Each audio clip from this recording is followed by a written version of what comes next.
안녕하세요. 한강 아카데미입니다. 오늘은 산업안전지도사 바이블 1차 공통필수 2과목인 산업안전 일반 2013년 38번 문제부터 풀이하도록 하겠습니다. 38번 재해 발생 관련 이론에 관한 설명으로 옳은 것은 먼저 자베타키스의 사고 연쇄성 이론 5단계 중에서 2단계는 작전적 에러이고 3단계는 전술적 에러이다. 틀린 설명이죠. 작전적 에러와 전술적 에러는 자베타키스가 아니라 아담스의 사고 연쇄 반응 이론입니다. 2번 웨버의 사고 연쇄성 이론 5단계 중에서 2단계는 인간의 결함을 정의하고 무엇이 재해를 일으켰는지를 찾으려고 하는 것이다. 맞는 설명이죠. 웨버의 사고 연쇄성 이론은 1단계 유전과 환경, 2단계 인간의 결함, 실수, 3단계 불안전한 행동, 불안전한 상태, 4단계 사고, 5단계 상해로 이루어져 있습니다. 3번 아담스의 사고 연쇄성 이론 5단계 중에서 3단계는 에너지 및 위험물을 예기치 못한 폭주이다. 아니죠. 해당 설명은 자베타키스의 사고 연쇄성 이론에 대한 설명입니다. 4번 버드의 사고 연쇄성 이론 5단계 중에서 1단계는 사회적 환경과 유전적 요소이다.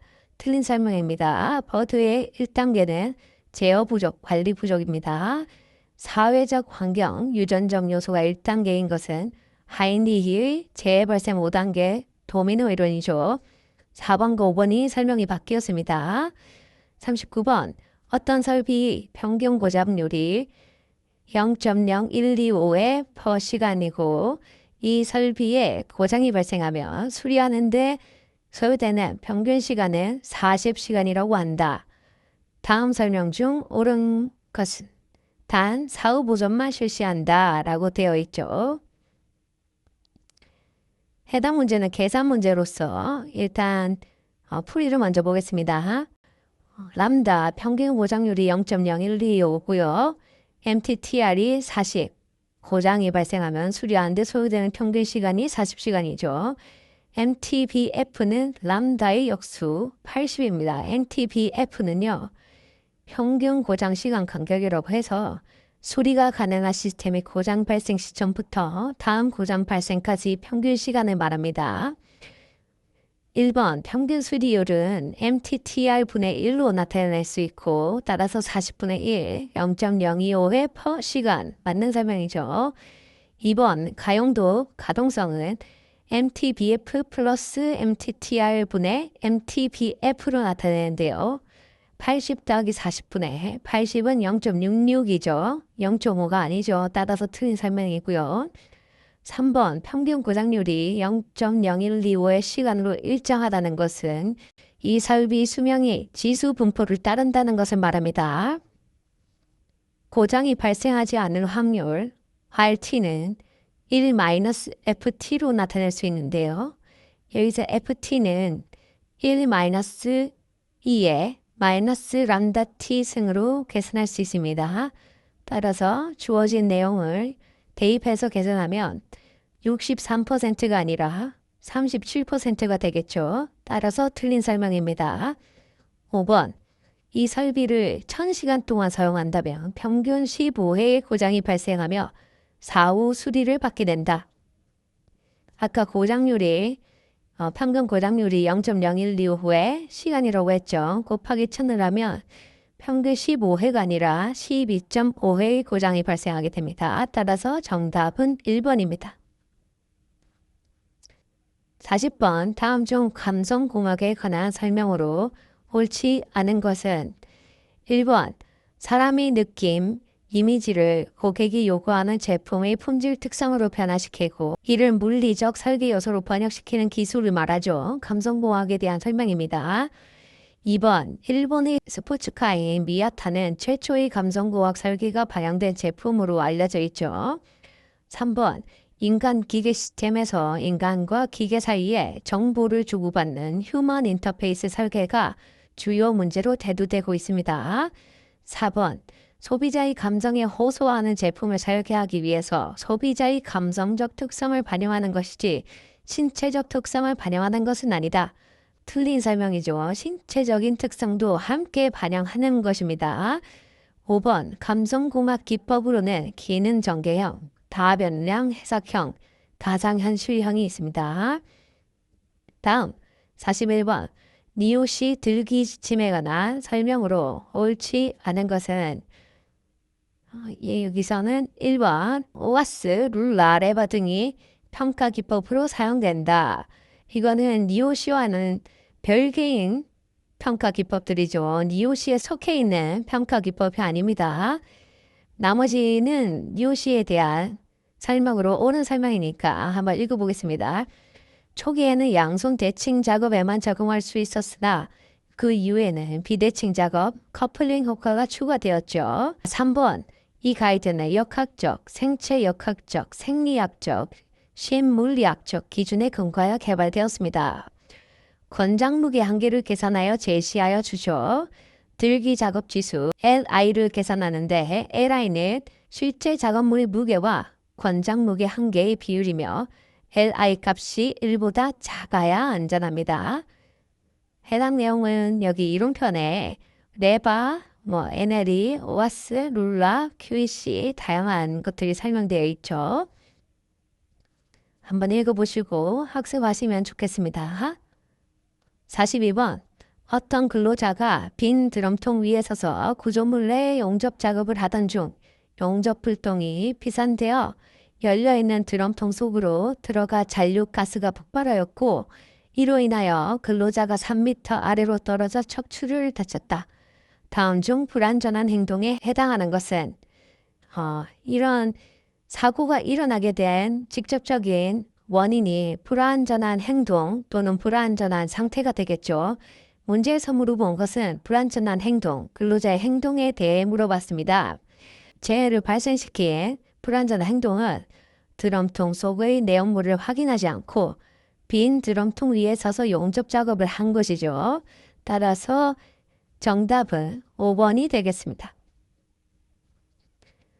43번 사상나무 분석 ETA에 대한 의사결정 나무가 다음과 같을 때 A, B, C, D, E에 해당하는 값으로 옳지 않은 것은 해당 문제도 계산 문제가 되겠습니다. 일단 이 가지에서 합이 1이 되어야 되는데요. 그렇다면 A는 1 마이너스 0.1에서 0.9가 되겠죠. 그렇다면 B랑 0.3 더해서 또 1이 돼야 되기 때문에 B는 0.7입니다. 그리고 C는 이 각각의 가지로 오는 숫자의 곱입니다. 그래서 0.9 곱하기 0.3 곱하기 0.8 하면 0.216이고요. D 같은 경우에는 이 0.8이 아니라 이쪽이 0.2가 되겠죠. 따라서 0.9 곱하기 0.3 곱하기 0.2 하면 0.054가 됩니다. 현재까지 다 맞는 얘기고요.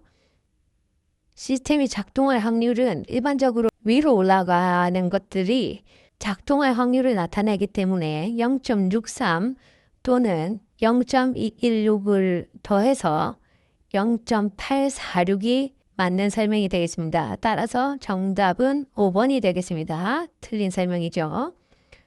44번 고용노동부고시 사업장 위험성 평가에 관한 지침에서의 위험성 평가 방법으로 옳지 않은 것은 법령 개정에 따라 수정된 문제가 되겠습니다. 사업장 위험성 평가에 관한 지침은 산업안전 일반 과목에서 굉장히 빈출되는 내용인데요. 해당 내용은 예전에는 위험성 추정이라는 게 있었습니다. 근데 법령이 개정되면서 위험성 추정 단계는 삭제되었죠. 따라서 정답은 3번이 되겠고요. 다른 설명들은 한번 찾아보겠습니다. 안전보건관리 책임자는 위험성 평가의 실시를 총괄 관리한다. 맞는 설명이죠.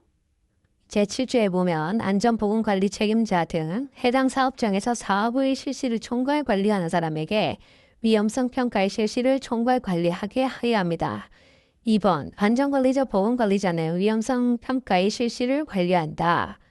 해당 내용도 맞는 설명이죠. 이후에 나와 있습니다. 안전관리자, 보건관리자 등이 위험성 평가의 실시에 관하여 안전보험관리 책임자를 보좌하고 지도 조언하게 할 것. 맞는 설명입니다. 4번.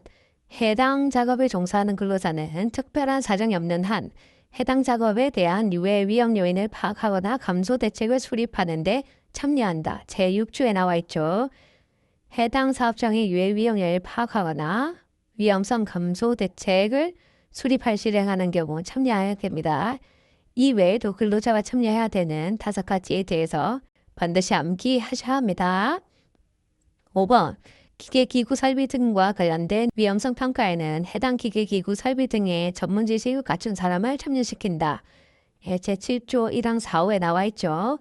기계기구 설비 등과 관련된 위험성 평가에는 해당 기계기구 설비 등의 전문 지식을 갖춘 사람을 참여하게 할 것. 맞는 설명입니다. 따라서 정답은 3번이 되겠습니다.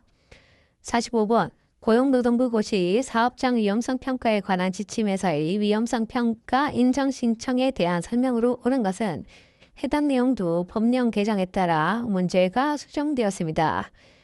법령 같은 경우에는 자주 개정되기 때문에 특히 2013년처럼 오래전에 있었던 문제는 현재 법령과 안 맞는 경우가 많아서 모두 재구성하였습니다. 먼저 틀린 거에 대해서 하나씩 짚어보겠습니다. 공단은 인정신청 사업장에 대한 현장심사를 완료한 날부터 3개월 이내에 인정심사위원회의 심의 의결을 거쳐 인정 여부를 결정해야 한다. 틀린 설명이죠. 1개월 이내 해야 됩니다. 2번 건설업 중 총 공사 금액 120억 이상인 건설공사는 인정신청을 할 수 없죠. 따라서 틀린 설명이고요. 3번 수급 사업장이 인정을 별도로 받았거나 안전관리자 또는 같은 보건관리자 선임 대상인 경우에는 인정 신청에서 해당 수급 사업장을 제외할 수 있죠. 따라서 맞는 설명입니다. 4번 작업의 일부 또는 전부를 도급에 의하여 행하는 사업장인 경우에는 도급 사업장의 사업주와 수급 사업장의 사업주는 각각 해당 사업장 인정을 신청해야 한다. 아니죠. 도급 사업장의 사업주가 일괄하여 인정을 신청해야 합니다. 5번 중대재해 등으로 인정이 취소된 날부터 1년이 경과하지 아니한 사업장이라도 인정 신청을 할 수 있다. 1년이 경과하지 않은 사업장을 신청할 수 없습니다. 해당 내용도 위험성 평가에 관한 지침에 모두 규정되어 있는데요. 이런 내용들을 반드시 숙지할 수 있도록 해야 합니다. 이 내용은 2차 시험이나 3차 시험에도 출제될 수 있는 중요한 지문이 되겠습니다. 46번 연평균 근로자 수가 250명인 A 사업장의 연간 재해 발생 건수는 75건, 이로 인한 재해자 수가 90명이고 총 휴업일수는 3,345일이 발생하였다. 이 사업장의 재해 통계에 관한 설명으로 옳은 것은 단 근로자는 1일 8시간씩 연간 280일을 근무하였다. 1번부터 풀어보겠습니다. 당도율은 총 근로시간 수 분의 근로손실일수 곱하기 1000입니다. 총 근로시간 수는 연평균 근로자 수 250 곱하기 하루에 일하는 8시간 곱하기 1년에 일하는 280일을 곱하면 되고요. 근로손실일수는 휴업일수 3,345일 곱하기 365분의 근로일수 280일을 계산하면 강도율은 4.58이 나오고요. 2번 도수율은 총 근로시간 수분의 재해 발생 건수 곱하기 100만으로 계산하죠. 총 근로시간 수는 아까 말씀드린 대로 250 곱하기 8 곱하기 280으로 계산하고요. 재해 발생 건수는 문제에서 75건으로 정해져 있죠. 곱하기 100만을 하면 133.93이 나오기 때문에 틀린 설명이 되겠습니다. 3번 연천인율은 연평균 근로자 수분의 연간 재해자 수 곱하기 1000으로 계산합니다. 연평균 근로자 수는 250명으로 주어져 있죠. 연간 재해자 수도 90명으로 주어져 있습니다. 250분의 90 곱하기 1000을 하면 360이죠. 맞는 설명입니다. 종합재해지수 FSI는 루트 도수율 곱하기 강도율로 계산하고요. 도수율과 강도율은 앞서 계산한 값을 대입하면 24.77이 나옵니다. 따라서 틀린 설명이죠. 5번 연천인율은 360으로 아까 계산되었고요. 도수율은 133.93으로 계산되었죠. 따라서 133.93을 360에 나누게 되면 2.692 상수값 적용되죠. 2.42 상수값 적용되려면 조건이 있습니다. 저희가 계산을 해보면 나오게 되는데 한 명이 1년에 8시간씩 300일 근무하는 경우에는 연천인율과 도수율 과이 관계가 2.4배가 되게 됩니다. 오늘 강의는 여기까지 하도록 하겠습니다. 감사합니다.